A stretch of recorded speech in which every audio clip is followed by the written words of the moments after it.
Ang programang ito ay rated SPG. Striktong patnubay at gabay ng magulang ang kailangan. Maaaring may masiselang tema, lengguwahe, karahasan, sexual, horror o droga na hindi angkop. Huwag mo saktan ang anak mo. Eric?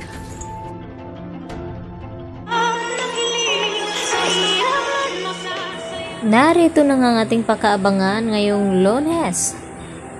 Sa abot kamay na pangarap, marami nga ang nagulat dito sa nangyari dahil sa ginawa ni Giselle na kinaladkad niya itong si Justin palabas ng Apex Hospital. Wala daw itong karapatan ng bastusin itong si Giselle sa loob ng kanyang ospital at dito nga na biglang dumating ang lalaking hindi pa kilala at dito naman na sinabi ng lalaki ito na wag daw saktan ni Giselle ang kanyang anak. At sa narinig nilang lahat ay labis ngang nagulat ang mga ito, lalong-lalo na itong si Giselle, na tinanong niya ito kung tama ba ang kanyang narinig. Dahil dito kay Eric na yun pala ay ang ama dito ni Justin. At dito nga nasiwalat na ang katotohanan na buhay pa nga talaga itong anak ni Giselle na si Justin. At dito rin na tumawag itong si Kinito dito nga kay RJ at sinabi na kinakailangan daw niyang makausap itong si Giselle tungkol sa kanyang anak.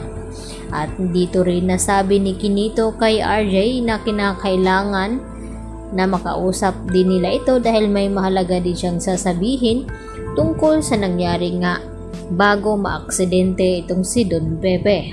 Kaya marami pa tayong revelasyon na ating aabangan sa panibagong yugto ng abot kamay na pangarap. Samantala napaiyak naman itong si Lynette nang magsuklay nga ito na nalalagas nga itong kanyang buhok at naalala ni Lynette ang kanyang nakaraan noon na nagkaroon nga siya ng cancer kaya nakalbo siya at dito naman na ginamot ni Annalyn Santos itong si Lynette at ngayon tila bumabalik na naman ang kaba sa kanya at umiyak siya dito kay Carlos Benitez at tinanong niya ito kung ano daw ang nangyayari sa kanya at ang sabi naman ni Carlos ito ay simbolo ng pagiging stress dito ni Lynette at nagiging traumatic kaya kinakailangan daw niyang magpatingin talaga dito nga kay Evangelista dahil siya ang makakatulong dito kay Lynette nang sa ganun ay hindi lalala ang kanyang kalagayan. At panaginip naman pala ang nakita dito ni Giselle na tumayo nga itong si Don Pepe at niyakap siya. At ito rin na nagpapahiwatig at sinabi ni Don Pepe kay Giselle na wag daw mag-alala dahil makakasama na nga daw niya. At hindi sinabi ni Don Pepe kung sino ang kanyang tinutukoy sa kanyang panaginip. At dito nga na nag-iiyak itong si Annalyn at Giselle sa loob ng kwarto dito ni Don Pepe dahil umaasa sila na sana raw ay magising na nga itong si Don Pepe dahil magpapasko pa silang lahat at magkakasama. At dito naman na dumating itong mga kaibigan ni Annalyn at lalong na itong si Michael at kinamusta itong si Annalyn kung natutulog na ba daw ito. At ang sagot naman ni Annalyn sa kanila na okay lang daw siya at kinakailangan daw niyang bantayan itong kanyang lolo Pepe. At nagtanong itong si Yula kung nasaan ba itong si Zoe na hindi nga nila mahagilap. At ang sagot naman dito ni Doc Antonio Luke na kahapon pa daw hindi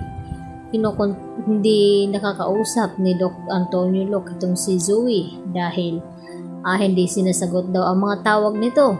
Kaya nagtataka na ang mga ito kung nasaan ba at sabi naman ni Annalyn na sana raw ay intindihin na lang muna daw nila itong si Zoe dahil sa nangyayari nga ngayon kay Lolo Pepe at nakiusap itong si Annalyn na kapag pumasok na sa Apex itong si Zoe ay sana wag na daw nila itong paringgan na kung ano-ano at humahanga naman itong si Doc Remeneses dito sa kabaitan dito ni Annalyn na kahit inaaway siya ni Zoe ay mabait pa rin ang kanyang pakikitungo.